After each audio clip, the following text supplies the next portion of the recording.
মাদ্রাসার শীতের ছুটি সবার জন্য আনন্দ হলেও এতিমের জন্য ভীষণ কষ্টে। আসসালামু আলাইকুম দর্শক, সবাই কেমন আছেন? আশা করি সবাই ভালো আছেন। আজকে ইসলামিক অন্য একটি ভিডিও নিয়ে আসছি, এতিমের কষ্ট। আসলতে এতিমদের জীবন যে কত কষ্টময় হয়, এই ভিডিওটি না দেখলে হয়তো বুঝতে পারতাম না। তো আসুন সবাই প্রথম থেকে এই ভিডিওটি আবার একবার দেখে নেই।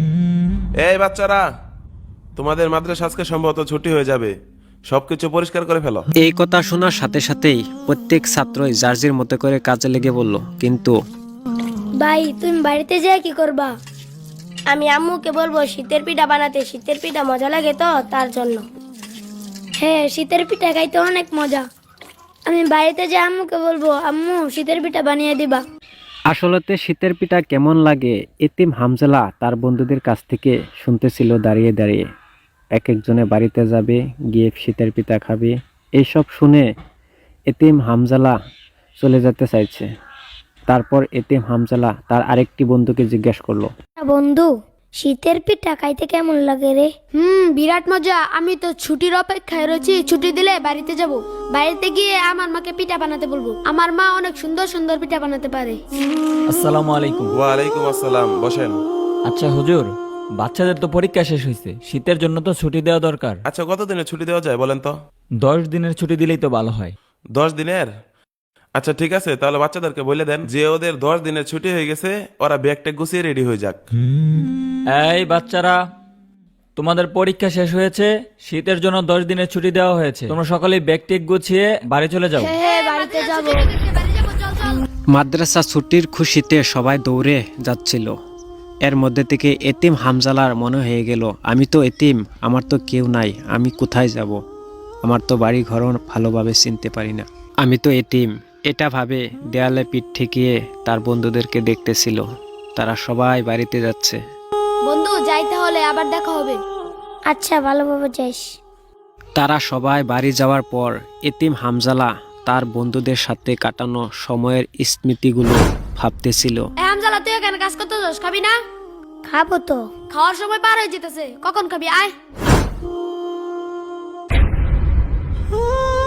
মাদ্রাসায় থেকে কত কষ্ট করে খাবার খেতে হয়। বাড়িতে গেলে আমার কোনো কষ্ট হয় না, আম্মু সবকিছু করে দেয়। আমি যেখানে থাকি আম্মু আমাকে ডেকে এনে খাওয়ায়। তারপর 4 ঘন্টা পর এতিম হামজালা ব্যাগটা নিয়ে তার বাড়ির খুঁজে রওনা হয়। তারপর দেখেন, আসসালামু আলাইকুম চাচা। ওয়ালাইকুম আসসালাম। চাচা, আমি তো এই যে এইদিকে একটা মাদ্রাসাত পড়ি। মাদ্রাসাতে 10 দিনের ছুটি দিছে। এখন সবাই বাড়িতে গেছে, আমিও বাড়িতে যাবো। আমগর বাড়িটা কি চিনেন? তোমার তো বাজান চিনলাম না। তোমার বাড়ি কেমনে চিনমু? তোমার আব্বার নাম কি? আমার বাবা তো নাই, মারা গেছে। আমার বাবার নাম জমশেদ আলী। না, এই নামে তো আমি কেউ দেখছি না। খুঁজা দেওয়া পাবা হয়তো।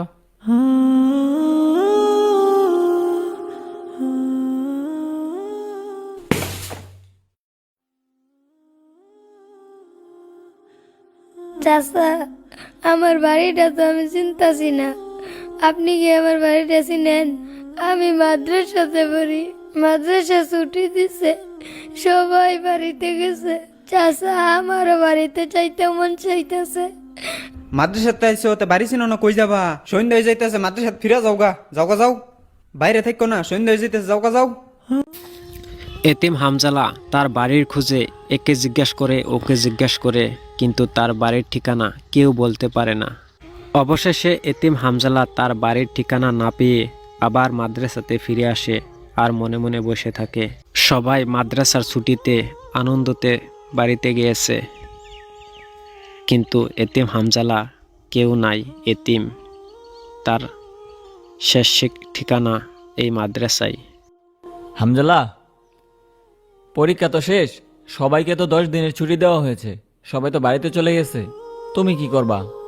হুজুর, আমার তো কোথাও যাওয়ার জায়গা নেই। আমি মাদ্রাসাতেই থাকি। আচ্ছা ঠিক আছে, থাকো মাদ্রাসাতেই।